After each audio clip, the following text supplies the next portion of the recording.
Hello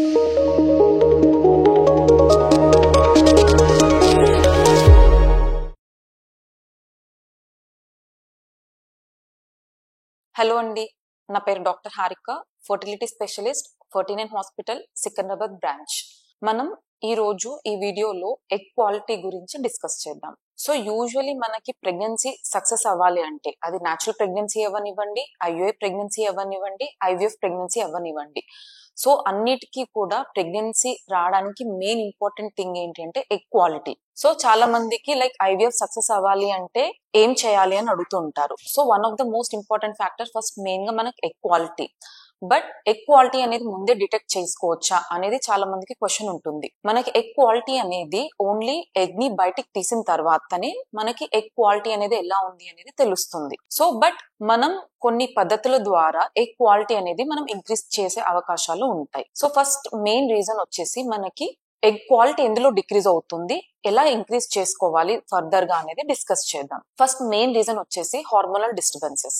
so hormonal imbalance ఏ condition లో ఉంటుంది? యూజువలీ మనకి పిసిఓడి సమస్యతో బాధపడుతున్న వాళ్ళు, అలాగే థైరాయిడ్ సమస్యతో బాధపడుతున్న వాళ్ళకి ఏం జరుగుతుంది అంటే హార్మోనల్ డిస్టర్బెన్స్ అనేది ఉంటుంది. సో ఈ హార్మోనల్ ఇంబ్యాలెన్స్ వల్ల మనకి ఎగ్ క్వాలిటీ అనేది తగ్గుతుంది. సో మనకి మెయిన్ గా ఒకవేళ థైరాయిడ్ ఉన్న వాళ్ళకి మనం థైరాయిడ్ హార్మోన్స్ చెక్ చేసి దానికి తగ్గట్టు డోస్ అనేది ఇస్తే థైరాయిడ్ లెవెల్ అనేది కరెక్ట్ అవుతుంది, అలాగే ఎగ్ క్వాలిటీ అనేది కూడా ఇంక్రీజ్ అవుతుంది. సో అలాగే పీసీఓడి ఉన్న వాళ్ళకి కూడా మనం పీసీఓడిని తగ్గించకపోయినా పీసీఓడి వల్ల కలిగే హార్మోనల్ డిస్టర్బెన్స్ ఏదైతే ఉందో దానికి ట్రీట్మెంట్ అనేది ఇవ్వడం జరుగుతుంది. సో దీని వల్ల మనకి ఎగ్ క్వాలిటీ అనేది ఇంప్రూవ్మెంట్ ఉంటుంది.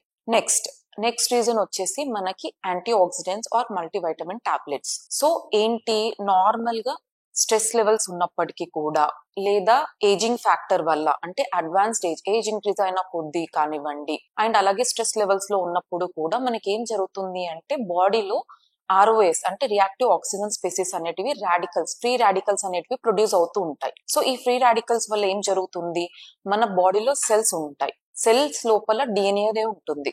సో సేమ్ లైక్ వైజ్ మనకి ఎగ్ లో కూడా సెల్స్ ఉంటాయి, సెల్ లో కూడా డిఎన్ఏ ఉంటుంది.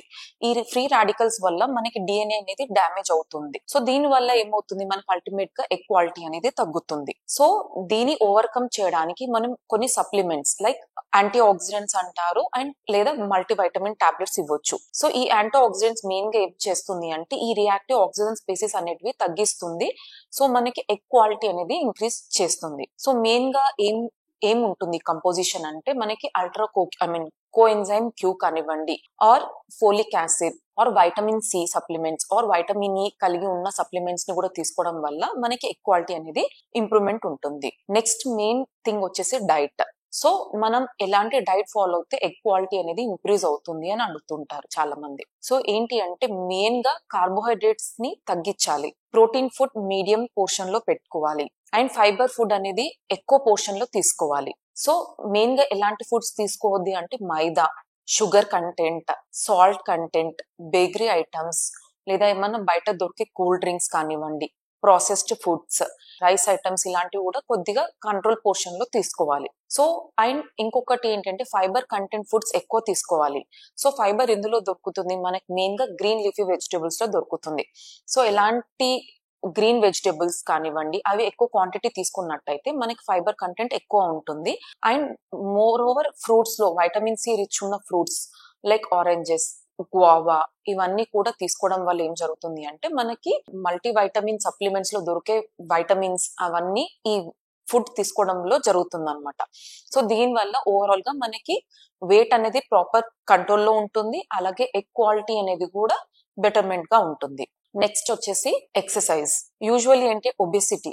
సో ఒబెసిటీ అనేది one of the most common recent generation people లో. సో రీసెంట్ జనరేషన్ వాళ్ళు చాలా మంది ఒబెసిటీ అనే సమస్యతో బాధపడుతున్నారు. సో దీనిలో ఏం జరుగుతుంది, మనకి అధికంగా బరువు ఉండడం వల్ల మనకి హార్మోనల్ డిస్టర్బెన్స్ అనేది జరుగుతుంది. సో ఏం జరుగుతుంది ఇందులో అంటే మనకి మేల్ హార్మోన్స్ అంటే ఆండ్రోజన్ లెవెల్స్ అనేటివి ఎక్కువగా చూస్తూ ఉంటాం. సో దీని వల్ల ఏం జరుగుతుంది అంటే ఈ హార్మోనల్ ఇంబ్యాలెన్స్ అంటే ఆండ్రోజన్స్ ఎక్కువ ఉండడం వల్ల మనకి ఎగ్ క్వాలిటీ అనేది తగ్గుతూ ఉంటుంది. సో దీని వల్ల మనకి ఏం చేయాలి, టు ఓవర్కమ్ దిస్ ఇష్యూ ఏం చేయాలంటే ఫస్ట్ వెయిట్ అనేది ప్రాపర్ కంట్రోల్ గా చేసుకోవాలి. వెయిట్ ఎక్సర్సైజ్ చేయడం వల్ల not only weight control, exercise చేయడం వల్ల మనకి బాడీలో బ్లడ్ సప్లై అనేది ఇంక్రీజ్ అవుతుంది. సో ఓవరీ చుట్టూ కూడా బ్లడ్ సప్లై ఇంక్రీజ్ కావడం వల్ల కూడా మనకి ఓవరీ చుట్టూ రిలీజ్ అయ్యే చెడు పదార్థాలు ఏమవుతున్నాయి అవన్నీ ఫ్లష్ అవుట్ అవుతాయి. అలాగే ఎగ్ క్వాలిటీ అనేది కూడా మనకి ఇంక్రీజ్ అయ్యే ఛాన్సెస్ కూడా ఉంటుంది. సో మెయిన్ గా మనం ఫర్దర్ గా ఫ్యూచర్ లో ప్రెగ్నెన్సీ ప్లాన్ చేసుకునే వాళ్ళు ఫస్ట్ ఐడియల్ గా వాళ్ళ బరువు అనేది కంట్రోల్కి వచ్చాకనే మనం ప్రెగ్నెన్సీ అనేది ప్లాన్ చేసుకోవాలి. కొంతమందికి ఇన్ఫర్టిలిటీ సమస్యతో బాధపడుతూ ఉంటే కొంతమంది ప్రెగ్నెన్సీ వచ్చినా కూడా మిస్క్యారేజ్ రేట్ అయ్యే ఛాన్సెస్ కూడా ఉంటుందన్నమాట. ఒక్కోసారి అధికంగా బరువు ఉండడం వల్ల మనకి ఎగ్ క్వాలిటీ అనేది తగ్గుతుంది. అలాగే ఒకళ్ళ బేబీ ఫామ్ అయినా కూడా ఇంప్లాంటేషన్ అనేది అవ్వదు. ఒకళ్ళ ఇంప్లాంటేషన్ అయినా కూడా ఈ హార్మోనల్ డిస్టర్బెన్స్ వల్ల మనకు అబార్షన్ ఛాన్సెస్ అనేటివి ఉంటాయి. సో ఇవన్నీ ఓవర్కమ్ చేయాలి అంటే మనం వెయిట్ అనేది ప్రాపర్ గా మెయింటైన్ చేసుకుంటూ రావాలి. నెక్స్ట్, ఏవి ఎక్కువగా తీసుకోవద్దు. ఆల్కహాల్, స్మోకింగ్, అలాగే కెఫిన్, కాఫీ కూడా ఎక్కువగా తీసుకున్నట్టయితే మనకి ఎగ్ క్వాలిటీ అనేది తగ్గుతూ ఉంటుంది. సో ఇవన్నీ మనం ప్రెగ్నెన్సీ ప్లాన్ చేసుకున్న వాళ్ళు అవాయిడ్ చేసినట్టయితే మనకి ఎగ్ క్వాలిటీ అనేది బెటర్మెంట్ గా ఉంటుంది. అలాగే ప్రెగ్నెన్సీ కూడా తొందరగా అచీవ్ అయ్యే ఛాన్సెస్ కూడా ఉంటుంది. నెక్స్ట్ ఇంపార్టెంట్ ఏంటి? Stress.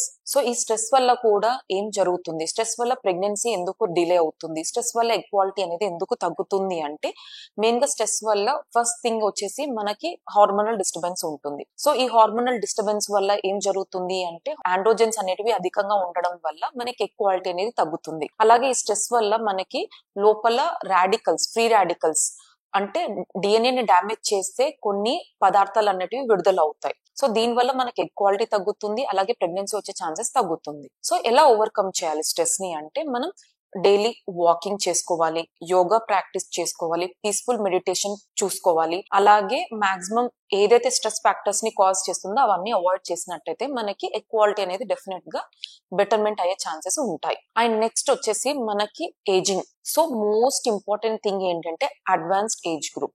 So as age increases మనకి ఏం జరుగుతుంది అంటే ఎగ్ నంబర్ తో పాటు అంటే లైక్ ఎగ్ కౌంట్ తో పాటు ఎగ్ క్వాలిటీ అనేది కూడా తగ్గుతుంది. సో ఇది మనం అన్కరెక్టబుల్ కండిషన్. అంటే వన్స్ ఏజ్ ఇంక్రీజ్ అవుతుంది అంటే మనం దాన్ని వెనకకి తీసుకురాలేము. సో అందుకే ఏం చేయాలి అంటే యంగర్ ఏజ్ గ్రూప్ లో ఉన్నప్పుడే ప్రెగ్నెన్సీ అనేది డిలే చేసుకోకుండా ప్రెగ్నెన్సీ అనేది ప్లాన్ చేసుకున్నట్టయితే త్వరగా ప్రెగ్నెన్సీ అనేది వచ్చే ఛాన్సెస్ ఉంటుంది.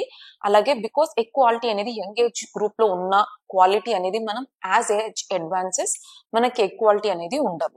Here are some of the tips to increase your egg quality. And most ఇందులో మనం మెయిన్ గా మీ చేతిలో ఉండే టిప్సే. సో మీరు వెయిట్ కనుక ఇంక్రీజ్ అయినట్టయితే వెయిట్ రిడక్షన్ అనేది ప్లాన్ చేసుకోండి. అలాగే హెల్దీ డైట్ మెయింటైన్ చేసుకోండి. అలాగే స్ట్రెస్ ఫ్యాక్టర్స్ అలా ఉన్నట్టయితే మీరు స్ట్రెస్ ని అవాయిడ్ చేయడానికి ట్రై చేయండి. అండ్ ఫర్దర్ అడిషనల్ గా కూడా as soon as possible marriage తర్వాత ఎక్కువగా డిలే చేయకుండా యంగ్ ఏజ్ ఉన్నప్పుడే మీరు ప్రెగ్నెన్సీ అనేది ప్లాన్ చేసుకున్నట్టయితే మనకి ప్రెగ్నెన్సీ వచ్చే అవకాశాలు మాత్రం చాలా వరకు ఉంటాయి. థ్యాంక్ యూ అండి.